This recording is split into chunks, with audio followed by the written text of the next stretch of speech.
Hello, everyone. I'm Allison Merker Garner, and I'm the creator of Musical Minds. This is video 3 of the Musical Minds and Movement series.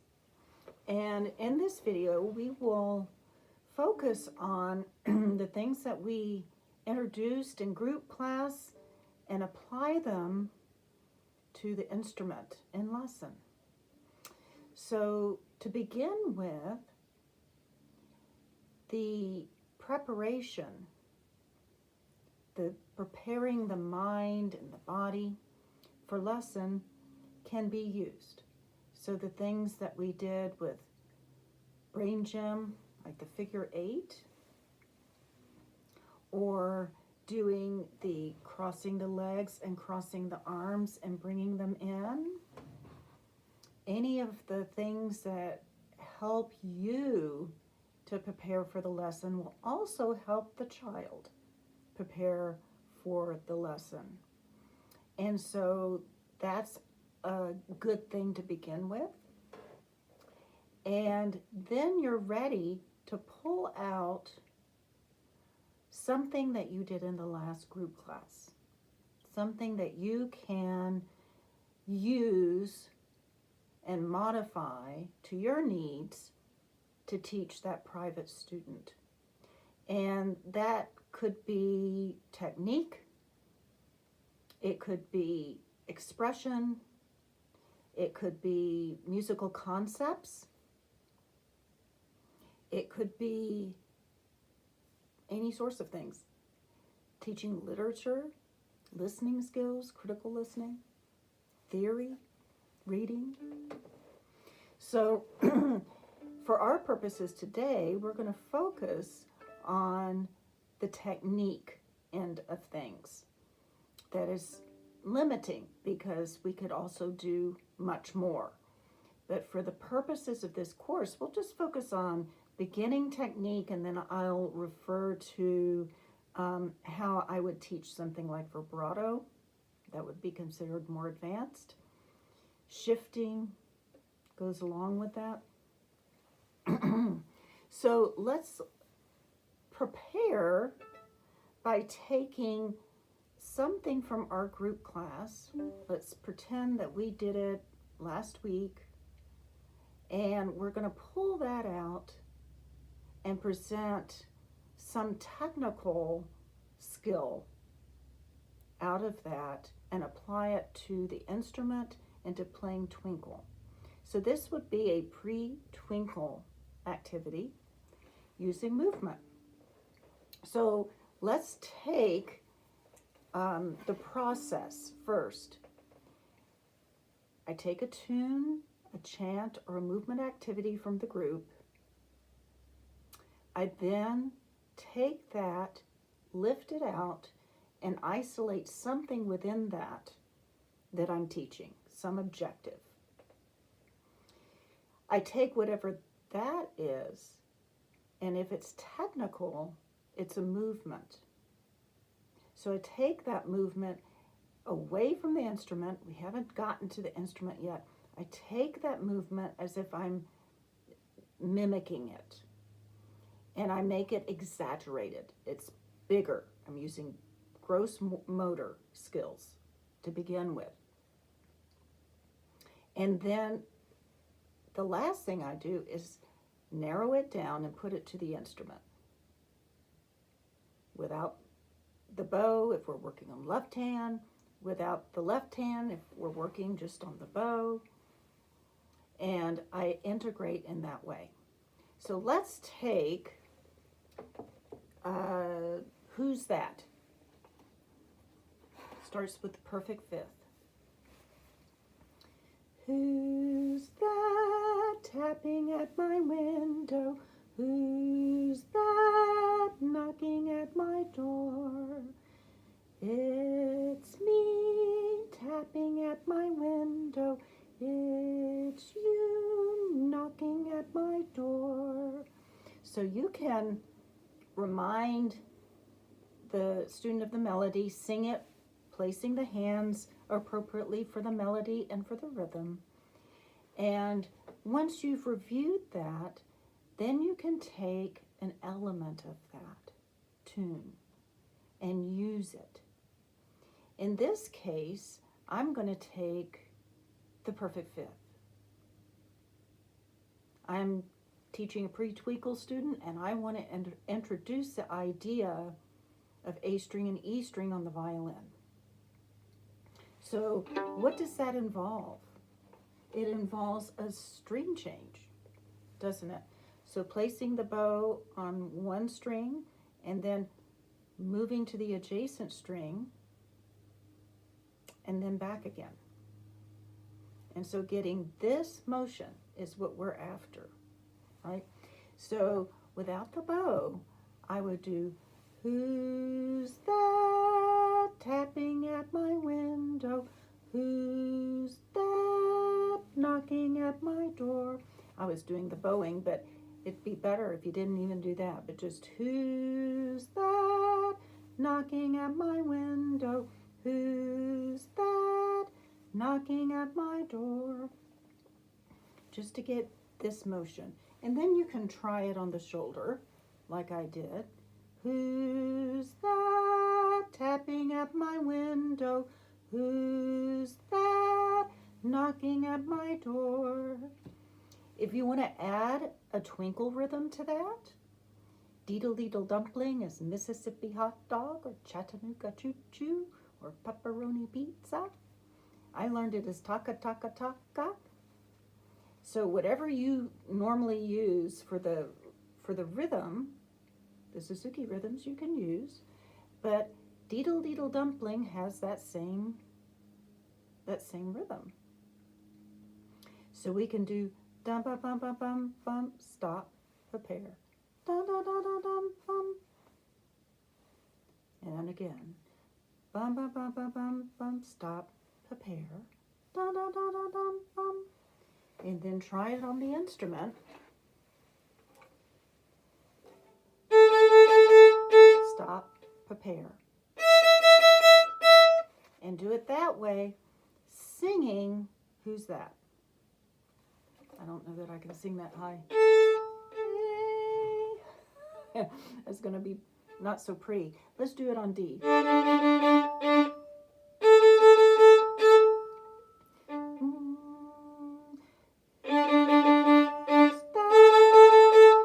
Knocking at my window. Who's that knocking at my door? So you can put it immediately into a context that's musical. Makes sense. It's not isolated yet. Or not isolated. It's not. Not yet. It's never isolated. It's always within that musical context.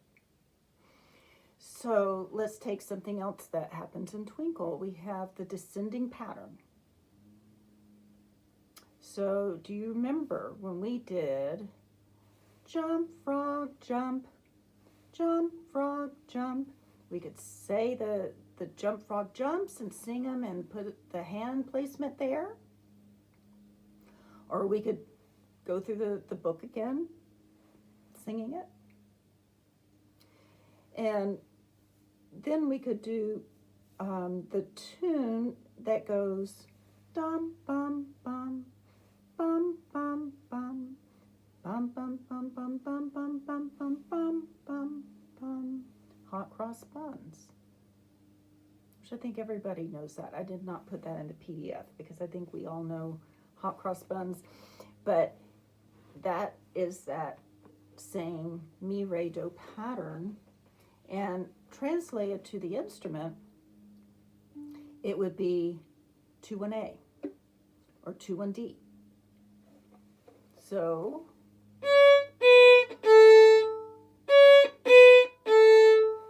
and that's all we'll do. 2-1-A. 3 gets crazy. String crossings get crazy. Let's not do all of that at once. Let's just do the 2-1-A. C sharp, B, A. And get used to that. And then we can, once again, practice it without the instrument first.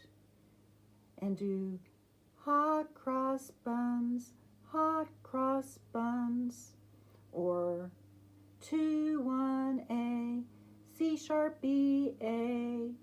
just so you're making an association between the fingers and the sound that it will make. Making that connection right away. Then you can put it to the violin or the viola. Then you can do that once you've gotten the singing and the placement and the finger action. You can add it in. Another pattern that we have in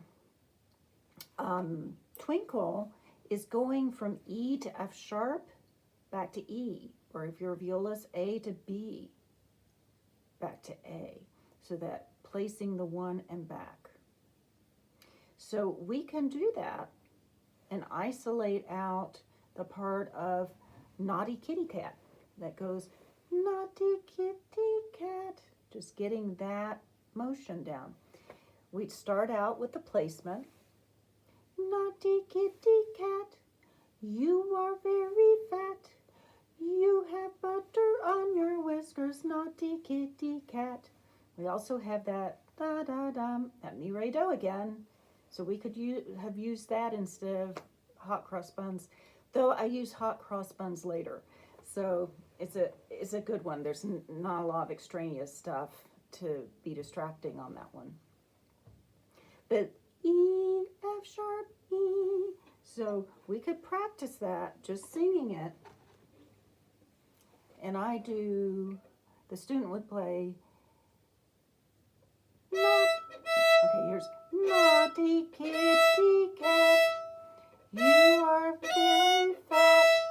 Doing this, maybe not with the rhythm yet. And the teacher can continue with it. So the student plays this part.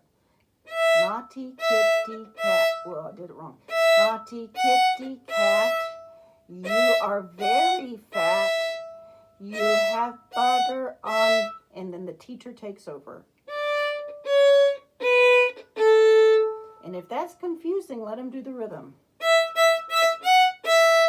Doesn't matter. I'm not doing a circle yet. That happens later. We add that later. But E, E, E, F, E may be easier because that's what they have been singing and what they hear. No problem with that. But I'm focusing on finger. So either way, doesn't matter what the rhythm is. So here are different places that we worked on. Now, the next really tough part in Twinkle is putting the 3 down. And when you put that 3 down, it happens in Naughty Kitty Cat. Dum, dum, dum, dum, dum, bum. So they can practice that E3. And if you sing the rest of it, Naughty Kitty Cat, you are very fat. You have butter on your whiskers, Naughty Kitty Cat. So just take what you need to practice the fingering. And I think Twinkle can be really tough at the beginning. And if you can lift out some of the technical difficulty and focus on those things and use what you learned in group class with movement and then shifting that to mimicking playing the instrument and then adding the instrument, you've got a more relaxed child and they're going to be more successful because they're not just rehearsing the fingers. They're also rehearsing the presence that they should have. They're rehearsing the ease. If we throw a violin or a viola at a child and say, okay, we're going to play this on open A string, it's a completely foreign object. Even if we give that direction in increments, it's completely unknown. But if they've been in a group class where they've mimicked the bowing, not just with the ups and downs, but in the way they would want to bow months from now, using the full arm, and they've already been getting small motor skills learned, and they have some concept of notes going up and notes going down, and what a beat is and what their rhythms are, they go to the instrument with information and familiarity that they otherwise wouldn't. And that creates success. It makes it more successful. And so I do these little bits of pieces from group class, and then we get into Twinkle. But we've already moved to Twinkle in group class too. So we've already been integrating gross motor skill and some small motor skill already. So the concept, the neurons that are connecting, the neural pathways that are connecting between the mind and the ear and the body, it's already been practiced. So it's really successful. It really works. When we get to lightly row, I'm just checking to make sure that didn't skip something. Lightly row starts with the E to 2 or A to 2 and a string change. So I would review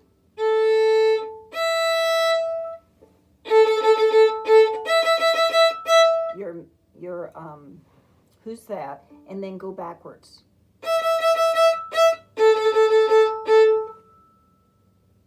And just go back and forth with those. And then to practice the E to 2, we can do that with Seesaw. So Seesaw was just to review the tune. Seesaw up and down, in the air and on the ground. So we did it this way or that way. And we did it with a child in group class where we alternated the movements. We may have even played them on an instrument, a percussion instrument, to get that descending minor third back and forth down.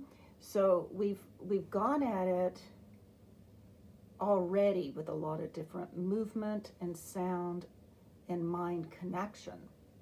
So once we get to the instrument, it's just getting this going and that coordinated with it. So I would start by mimicking. Seesaw up and down, in the air and on the ground. And if you wanted to do air violin, seesaw up and down, in the air and on the ground. And just isolate that out. And get ease with it. Let the child really have some ease with it before they place the violin on their shoulder. And it may be that the next step would just be this with the fingers or this with the fingers with no sound. And you play it or sing it while they just do this. So that we're putting little increments of knowing. We start with something they already know. They've done it in group class. And then we add something. And then we use that. And then that's the next stepping stone to the next step toward what we want to achieve. So it's all based on familiarity. And another thing we find in lightly row is the triad. Dum, bum, bum, bum, bum, bum, bum. And that can be a stumbling block too, because we've got some skipped fingers that we're not used to, and shifting strings, crossing strings is happening quite a bit actually, because we have to go to the E and then back over to the A. So that's another thing to lift out and practice with one of these little tunes that they learned in group class before we hit it in lightly row. So mousy, mousy, bum, bum, bum, bum, goes down. We can do it down and up. It's one of our magic pitch patterns that we learn in level 1. So it is stop, prepare, stop, prepare, and then we do the other way.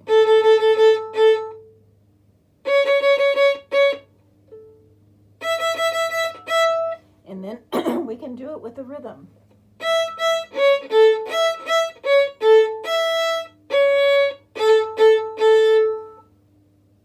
And that way we're changing strings going back up from A to E. That's familiar already, right? So the only thing that's not familiar is going to that 2 and 2 to A, but that's not a difficult one. So they can really just focus on that and not have to worry about anything else. And then have them do it backwards.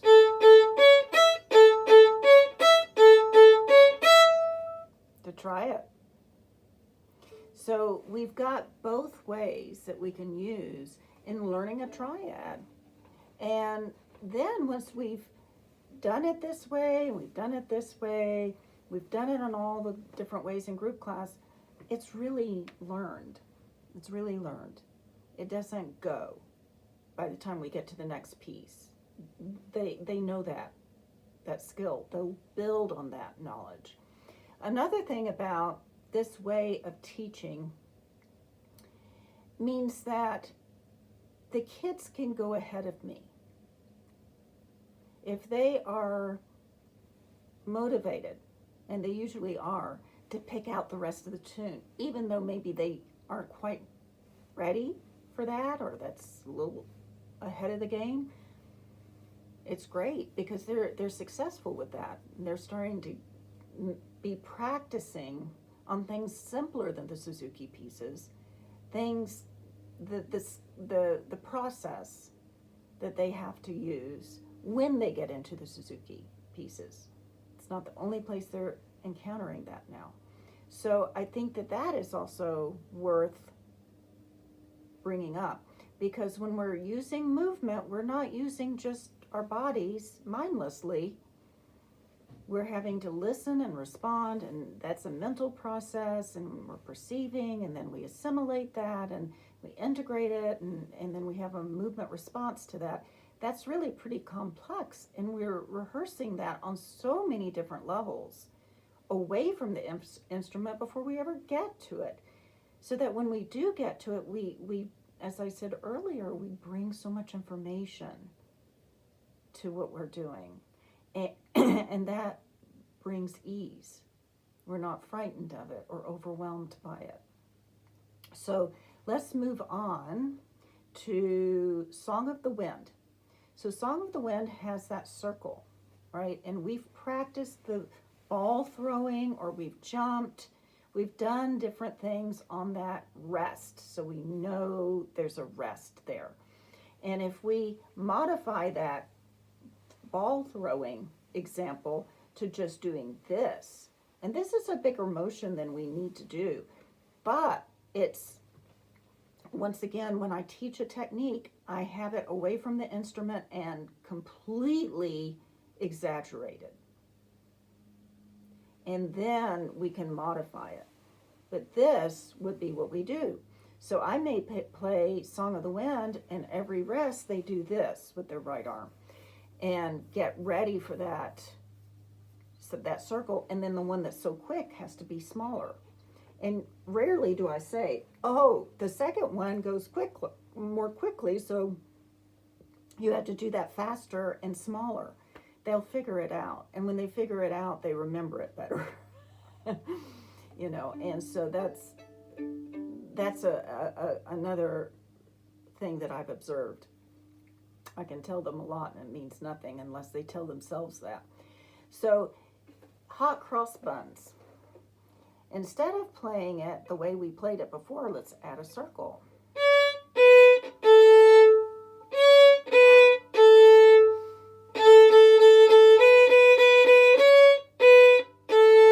We don't have any string crossings. We don't have any fancy fingering. We don't even have threes that we have to do. We're not doing anything complicated rhythmically. We can just focus on the circle. And we've got plenty of them. And the circles are all the same length. So I would do that. Once you've practiced this, I'd do hot cross buns and then go to starting Song of the Wind. Everything else in Song of the Wind, well, the 1-3-3-1-E is pretty tough, and there's nothing more to do with that than to do it. I don't have any suggestions for that one. But another tune that I have used with this is Bluebird, or All Around the Buttercup. All Around the Buttercup is one that is the Duck Duck Goose Game, and it's primarily a Mi Re Do tune. Bum bum bum bum bum bum bum bum bum bum. If you'd like a nice young friend, just choose me. So that one, or I hear comes a bluebird in through my window. Hey, deedle dum a day day day. Take a little partner, tap them on the shoulder. Hey, deedle dum a day day day. So either one of those, you can put rests in there and do and play it by ear, because they played all those notes by now. And it's simpler than Song of the Wind. So Song of the Wind is a little bit more challenging. So this would be a good stepping stone to do one of those tunes. And then they can integrate the notes of Song of the Wind with what they're doing with their bow. Go Tell It Rhodey is the first time we have the half note, quarter, quarter. Yeah, right. Or it could be quarter, eighth, quarter.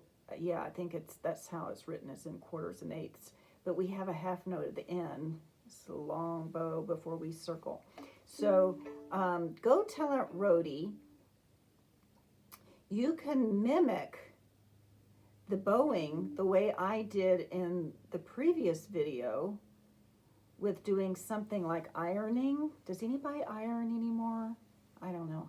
But I like that because it's on a steady surface this way, and they could actually get on a table if they wanted to and just feel the resistance against the table with their hand, right?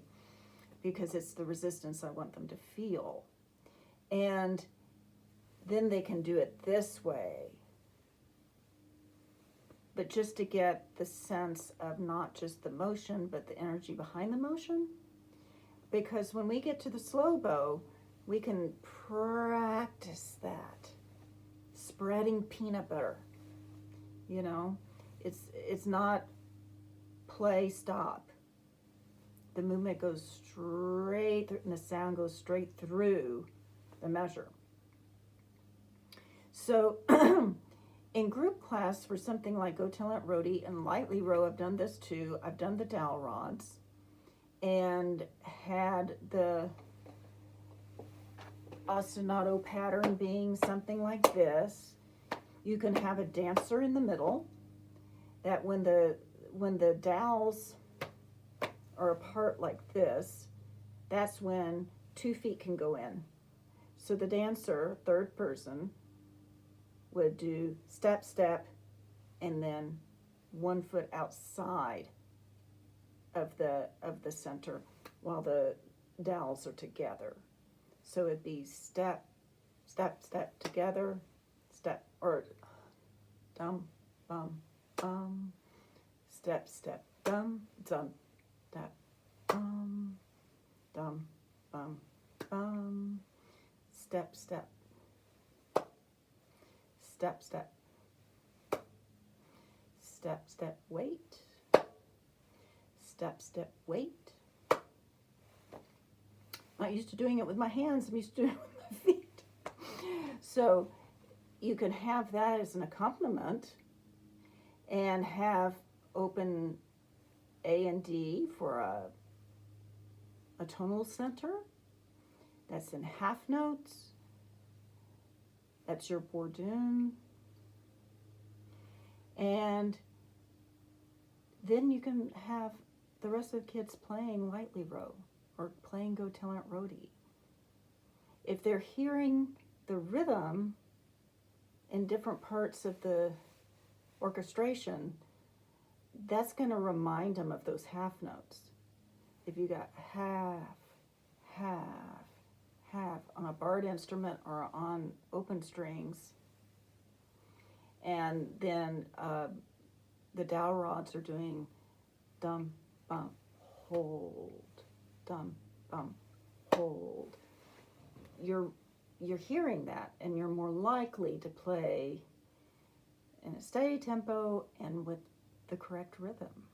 So another thing that I have done with this, because we're starting to get more and more into phrase. I really do that much more by long ago, but in Go Talent Roadie, it's really not one of the more complicated pieces when you encounter it in the Suzuki literature. So that's a good one to start getting an idea of phrase. So ba da da da dum bum bum bum bum bum bum bum bum bum bum ba da da da dum da da da da da, and so forth, so that you start to feel the line, a little bit of the line there, and not note, note, note, note, note. They're still learning. They're still getting the coordination down. I realize that. I always look ahead, get the idea of it going before I actually teach it. So that's another thing that I do with Go Talent Roadie that involves movement. And I've already gone through O Come Little Children and May Song in the previous video. So that's what I do with that. I've mentioned Allegro because of the rhythm changes in there and the dynamics and the articulation. It's a very, very good piece to be doing in group class, away from the instrument, just moving it and walking steps, running steps, high, low, big, small, pointy and march-like, or smooth and legato. You've got lots of contrast in there you can use. Now, a couple of things. Looking ahead, perpetual motion, then etude, and as we get a little more complicated with things, the thing with perpetual motion is the subdivision and using fours. We're starting to use fours. And I think I mentioned my magic melodic patterns. I have magic melodic patterns and magic rhythmic patterns. And that's not for this course. But one of the patterns for the melodic patterns, I do mi, re, do. I do the triad that we worked on. I did do the so, mi, la, da, da, dum, like in Naughty Kitty Cat has that one. I also do dum, bum, bum, like the beginning of Happy Farmer or Hunter's Chorus. We get that all the time. The farmer in the dell, the farmer. It's a pickup, and it's the low dominant going to the tonic. How many times do we get that in folk literature and in classical literature, right? And pop and everything else. So that's another pattern that I will lift out and practice. So that's a perfect fourth, right? So we will practice 1 to 4 and open to 3 and just getting the dum bum bum bum bum bum bum. That association, that fingering makes this kind of sound. So that's briefly what I do with the fourth finger. It's a little more involved, but I use the movement from class with a tune like Farmer in the Dell that has that perfect fourth in it. There's several actually that we do that have movement attached to them, that singing games or what have you, that have that perfect fourth. And then we use that concept to playing it. We'll sing it first, It's a much bigger skip than a third. We feel it as a much bigger skip and we sing it. And then we have some context for the playing of it. The subdivision that you find in some of these pieces, like Perpetual Motion, I start a little earlier than the piece when it's presented in the book, but it's in group class. It's not in the lesson yet. So in the group class, I may do Delcro's activities that involve using the feet for the quarter notes and half notes here. And maybe switch them so that I have slower feet. And you can do that with eighths and quarters as well, as it is presented in there. So I do that first before I get into putting it on the instrument. The thing that I think is important with movement and rhythm is that you always know where the beat is. As violinists, we have that less because we're playing one line.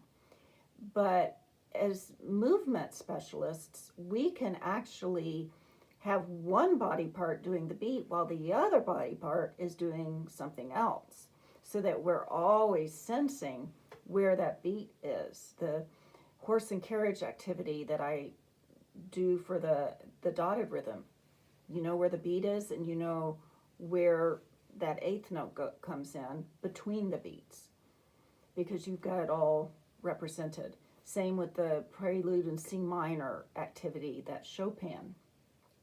You've got somebody moving on every beat, and then you've got the eighth note in between, and you sense that it goes quicker.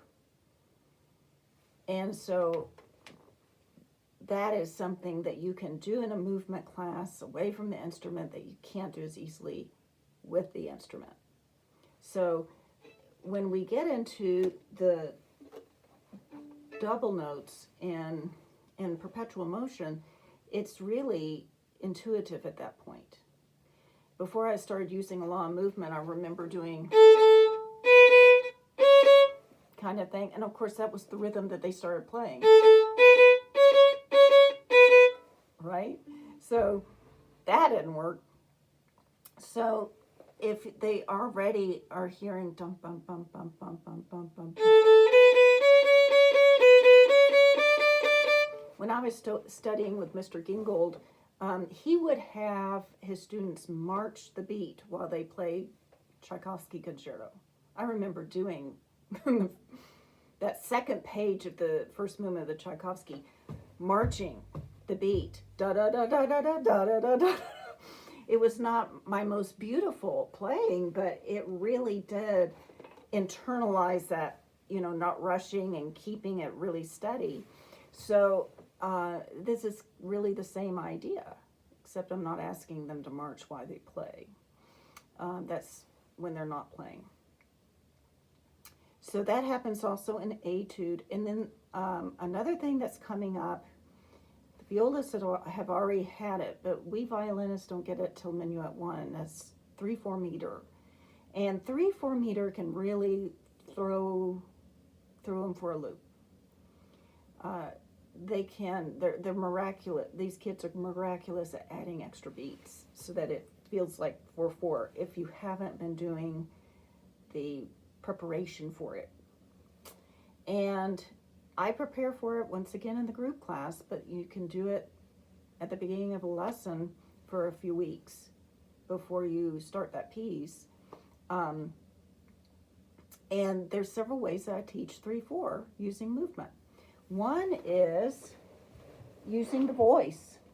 So we say yes, no, no, yes, no, no, and I accompany it. Yes, no, no, yes, yes, yes, no, no, yes, no, yes, no, no. Okay, and then you can practice doing just the yeses, yes, yes, or the no nos, no, no, no, no. You know, and vary it a little bit. And then another thing that I've done that's 3-4 meter is the knees, hands, snap. So, for example, if I have a child that is playing Minuet 1 and they're a little unstable with the rhythm, I just start doing this.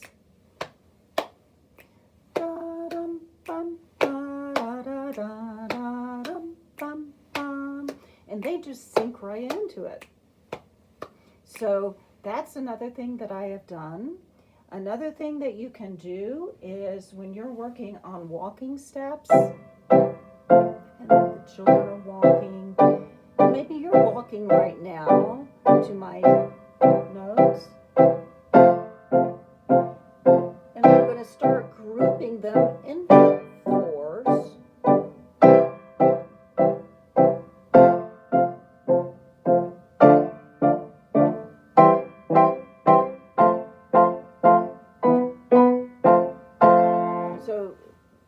And so forth, so that it starts out in 4-4, and they may drop on the first note just to feel that.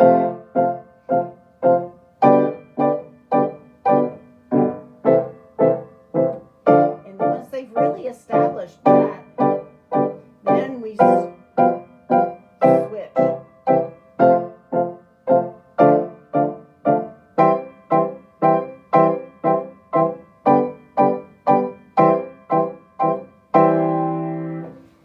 And 3-4 is not just losing one beat from 4-4, it's a whole new different feel, isn't it?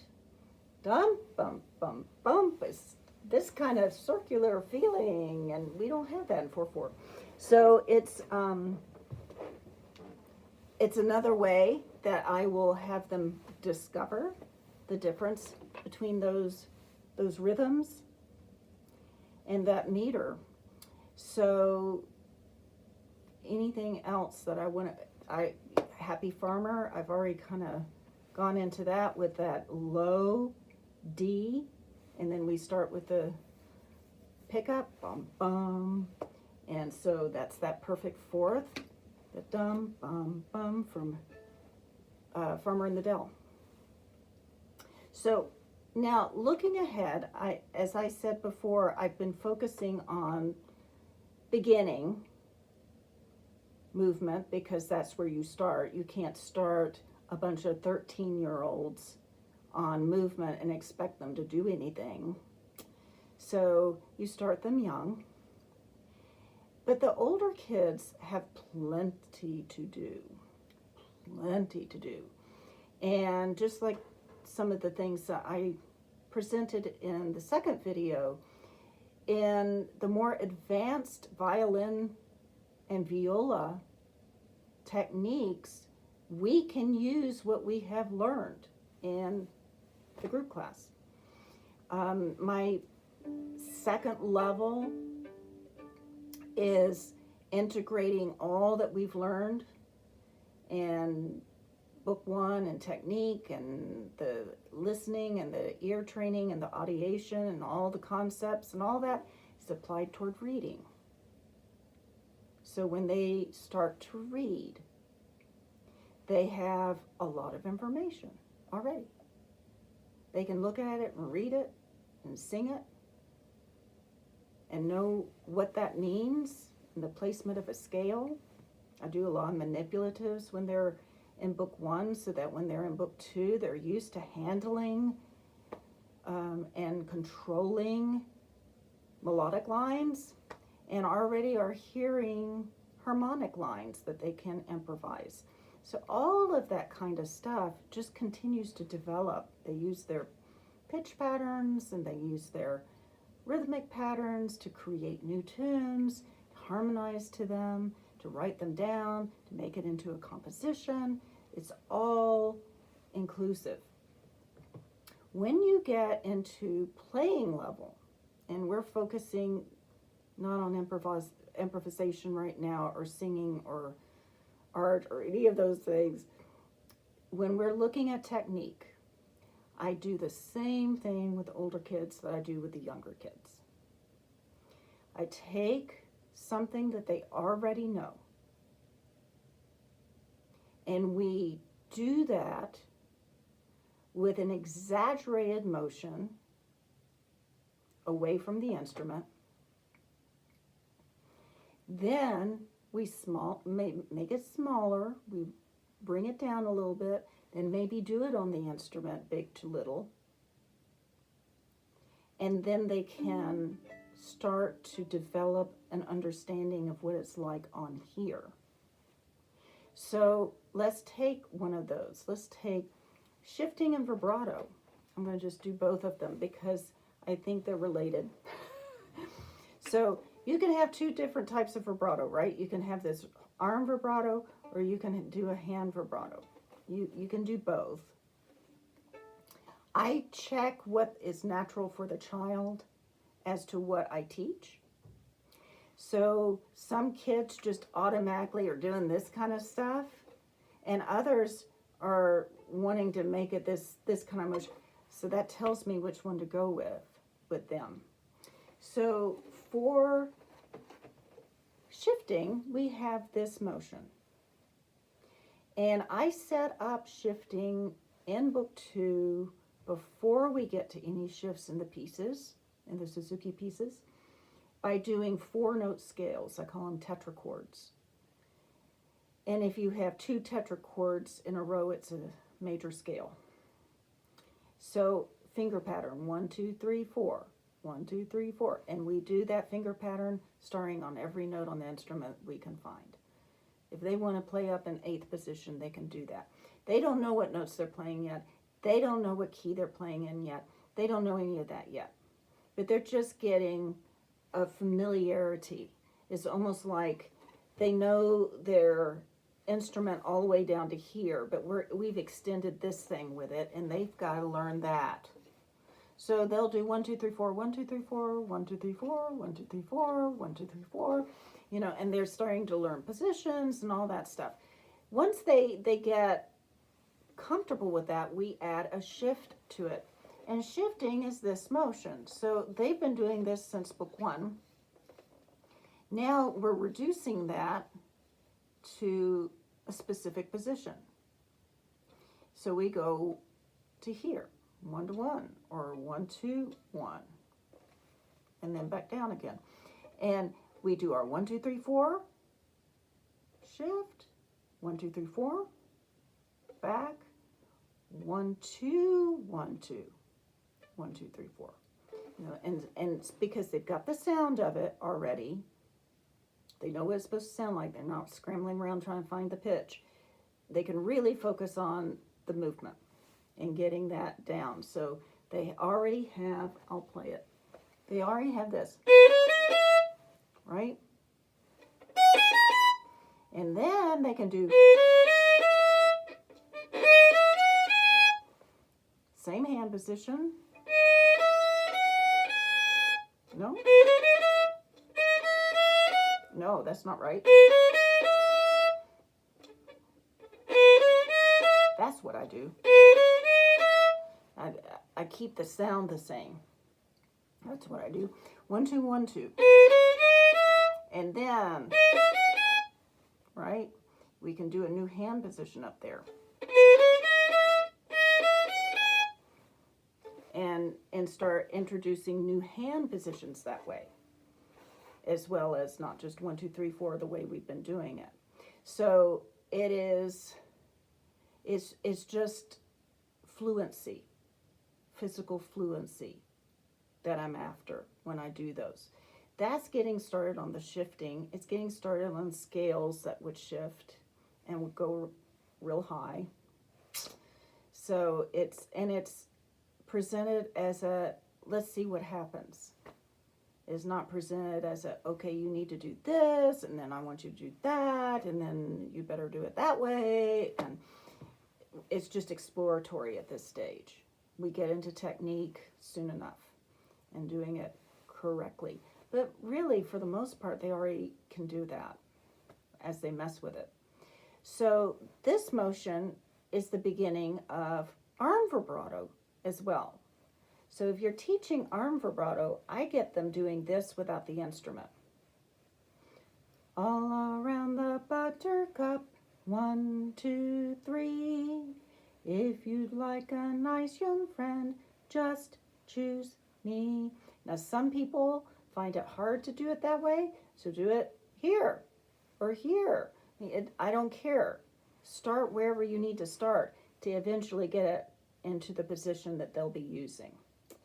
And then once you do that, you can try it here. All around the buttercup, 1, 2, right? And then eventually start getting it in one place. With the wrist or hand vibrato, doing it this way, you can do it the same way. Make it huge. So they find where those muscles are, because we don't do this all the time. At least I don't do this all the time. And, you can wave to yourself, you can be silly about it. You can wave to other people. You can be really silly, but just find where those muscles are and do then something a little bit smaller. And then you can try it on the instrument. Or not even fingers yet, just doing that. And then you can add a finger. So that incrementally you're accommodating your movement to what you're going to be doing, playing an instrument. So that's a more advanced technique. Spiccato or sautille do the same thing, really floppy to begin with, and we control it with a song. I see a bluebird in through my window, and just flop it. I'm not controlling that.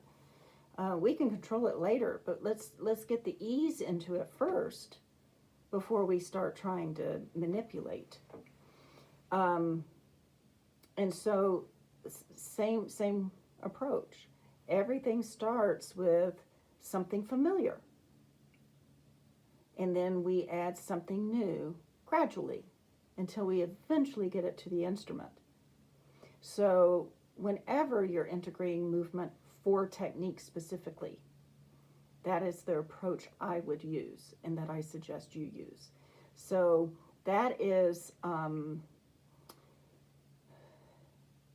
I think that's everything about the technique that I wanted to get into. Okay, now when we get more advanced with students, and I mean more advanced like book 2, book 3, and not book 1, I don't mean advanced, we're doing a lot of things that are much more expressive and responding to music in an expressive way.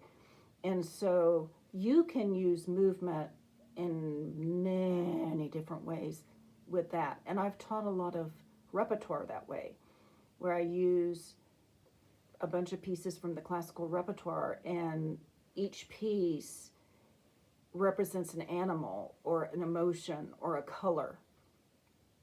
And there's a prescribed movement that they've come up with for that sound, for that piece. And so they learn to recognize those pieces immediately.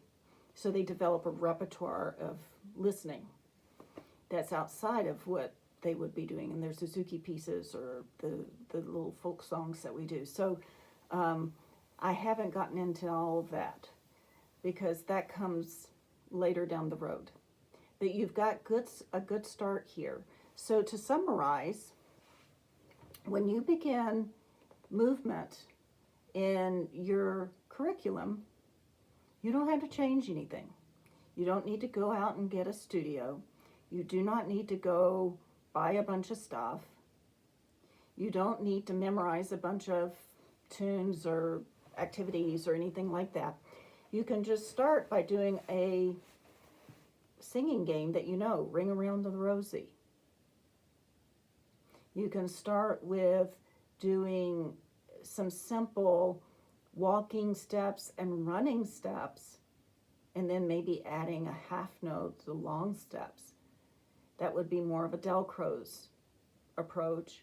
You can do that easily in a private lesson as well as in a group class.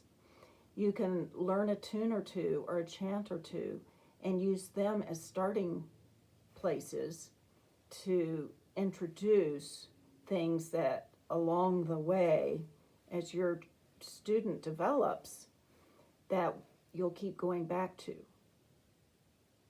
Like Naughty Kitty Cat. Okay, this time we're going to learn the Mi Re Do in it. Okay, now we're going to learn the So Mi La part of it. You know, whatever it is. Or now we're going to do the rhythm part of this. Now we're going to learn the circle for the rests. So you're constantly, when they learn a tune or they learn an activity, they're building on that. It's not put away, never to be used again. It's not shelved. It is added to. It's extended. It's made more challenging. It keeps giving information and training with something very familiar that they don't have to worry about anything else but whatever that specific objective is.